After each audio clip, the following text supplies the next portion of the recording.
Sent from Disneyland, history in our hand. So much to say about yesterday and the decades we have spanned. Postcards from the park, this journey will embark. See what has changed and what remains on Sent from Disneyland.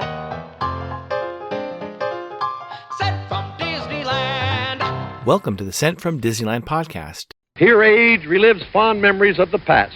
If it's your first time joining us, welcome. On this podcast, we'll take a journey into the past and explore Disneyland, Disneyland history, and more, with mementos, snapshots, souvenirs, and postcards sent from Disneyland, from 1955 to the present.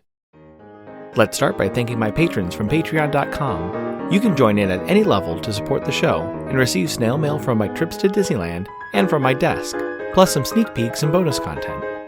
Special thanks to Random Olive, the first patron to this podcast, and to the rest of the e-ticket patrons, Tania, Eric Daniels, Monica Seitz Vega, Scott Cagle, Russ Romano, Michael and Christina Cross, and Sheila Harry. C-ticket patrons Serious Inquiries Only, Debbie Weinstein, Jennifer Schneep, Angela Reynolds, Grace Coate, Patty Wolin, and Ben and Noel Bruning. B-ticket patron Joshua Bell, and to the A-ticket patrons Elise Sharp, Zealot Infinity, Alexis Robles, Angel DeBlock, and the Beyond the Railroad podcast. I am your host, your post-host Clocky, and today we have 2 postcards sent from Disneyland.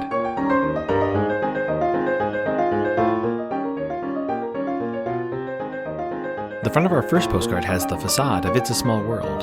You can see guests riding the attraction, as well as guests exiting their boats and looking up towards the Small World clock, which has just begun its time performance.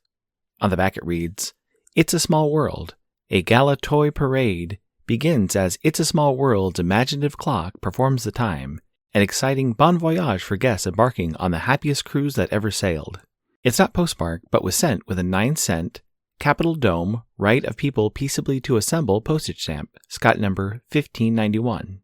Let's assume they visited the park 50 years ago today, Saturday, February 15th, 1975, when park hours were from 9 a.m. to midnight. The weather was a high of 63 and a low of 35. It's addressed to Alice DeMoncus of Woodbury, Minnesota. It reads, Al, how are you? I'm absolutely fantastic.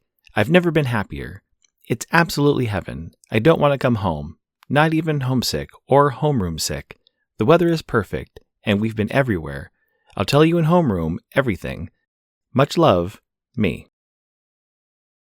In 1964, Walt had a few attractions in a pavilion at the New York World's Fair, as I mentioned in episode 189 of this podcast.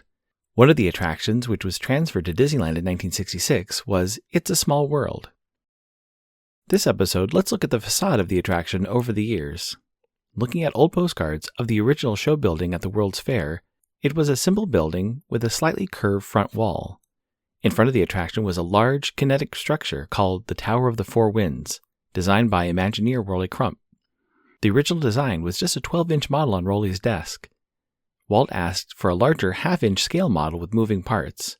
Once approved, Rolly worked with an engineer team to build a 120-foot version of the sculpture. Although Rolly wasn't fond of the finished product, Walt enjoyed it.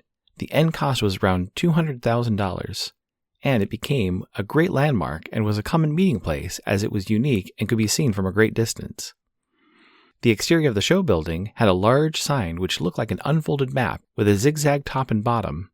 Above, in floating red letters, read, Pepsi Cola, one of the sponsors of the attraction. Below it read, Presents Walt Disney's It's a Small World, and in a blue oval, a salute to UNICEF and all the world's children.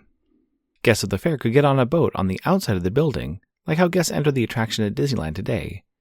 Other than a few flags and a Pepsi balloon flying above the attraction, the building itself was plain and had a neutral color, although there were other smaller colorful tents in buildings nearby. Add some flair to your mail by checking out stamps at Enfield Post. You can explore different stamp options on our Etsy site, grab some great deals by following the EP Sunday Sales on Instagram, or create something special and have her design a stamp array for your invitation or celebration. You can head over to EnfieldPost.com and explore all the different vintage postage stamps you can use on your next card or letter. That's ENFIELDPOST on Instagram and EnfieldPost.com for your wedding and vintage postage needs. Enfield Post is the official postage stamp sponsor of the Sent from Disneyland podcast. The front of our next postcard has the facade of It's a Small World. You can see guests exiting the attraction, as well as the start of the blue and white and gold version of the facade.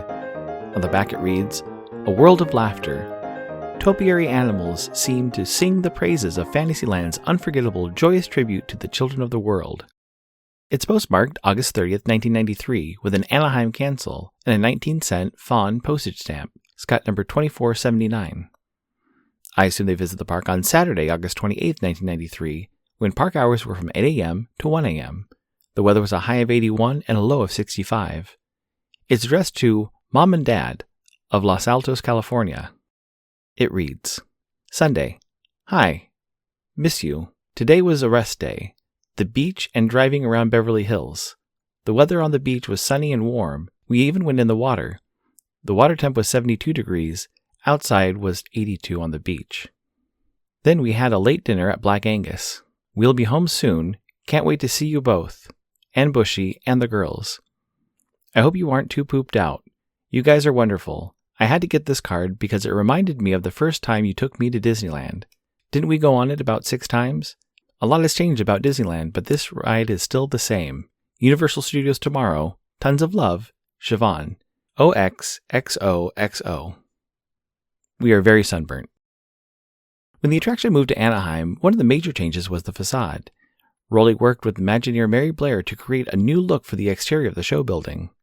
Unfortunately, the Tower of the Four Winds was too cumbersome to move west.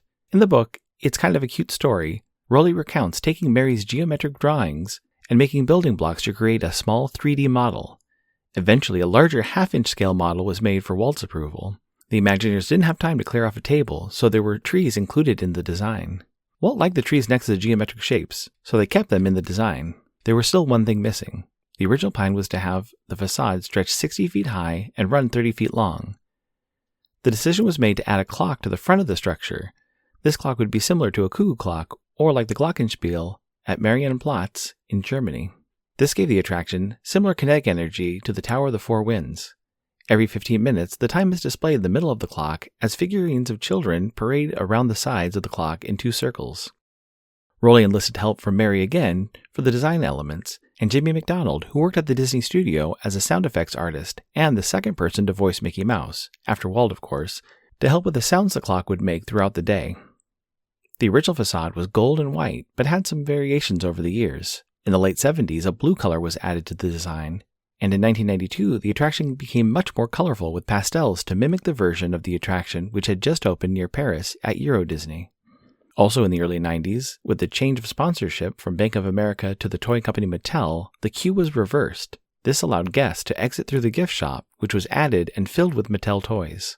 By the early 2000s, the attraction returned to its original color scheme. The facade does get an overlay for the holiday version of the attraction, which includes colorful lights outlining all the shapes included in the design, and a Santa hat for the smiling clock face. The building is also used as a screen for projections during various fireworks shows, nighttime spectaculars, and some short displays to promote current Disney films.